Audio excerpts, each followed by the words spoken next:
ভাইজান জিন্দাবাদ।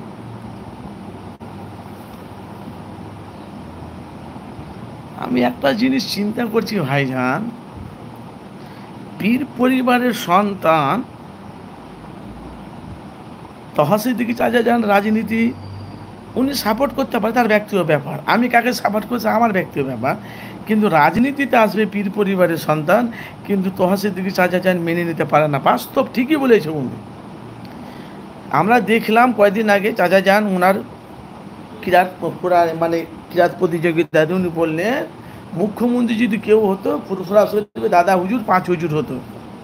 কিন্তু এরা রাজনীতিকে পছন্দ করে না, পীর পরিবারের লোক রাজনীতিতে পছন্দ করছে।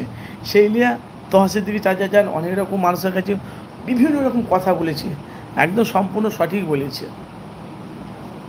এবারকার ভাই আমি আপনাদের কাছে আর তহসিল দিকে চাচা এটাও বলেছে নওশাদ সিদ্দিকী কোনোদিন তৃণমূলে যাবে না।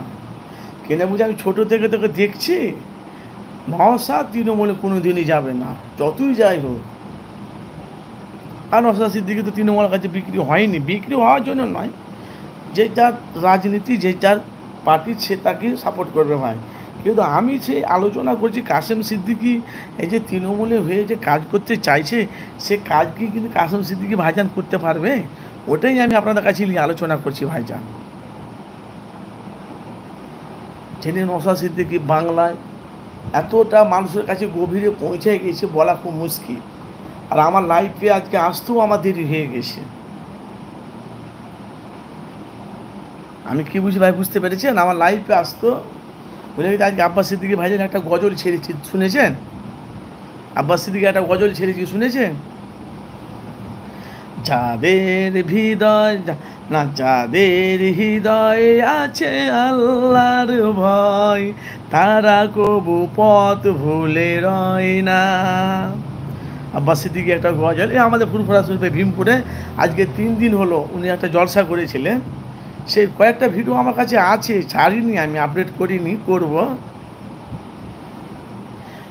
তো নওশাদকে কি সবাই আল্লাহ রসুলকে ভালো আমরা সবাই ভালোবাসি, কিন্তু ভালোবাসার মতন ভালোবাসি?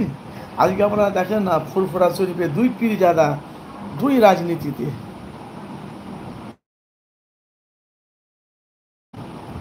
ফুরফুরা শরীফে 2 পীরজাদা, 2 রাজনীতি। আগে এসেছে নওশাদ সিদ্দিকী, তারপরে দেখে দেখে কাসেম সিদ্দিকী আবার তৃণমূলে জয়েন হলো। বিধানসভাতে ভাই হাড্ডাহাড্ডি লড়াই হবে, আমি আপনাদের কাছে বলে দিছি। আর ভাই ভাই আমি ভাই কাউকে সাপোর্ট করি না ভাই, মাফ করে দেবে, ক্ষমা করে দেবে। 2026-এ শওকত মোল্লা যে চ্যালেঞ্জটা করেছে অন ক্যামেরার সামনে, মিডিয়ার সামনে, 2026-এ কিন্তু নওশাদকে যদি না হারাতে পারি রাজনীতি ছেড়ে দেবো। আর এদিকে কাসেম সিদ্দিকী তৃণমূলের হাতিয়ার, আর ওদিকে নওশাদ সিদ্দিকী ভাঙড়ে। কেন কথাগুলো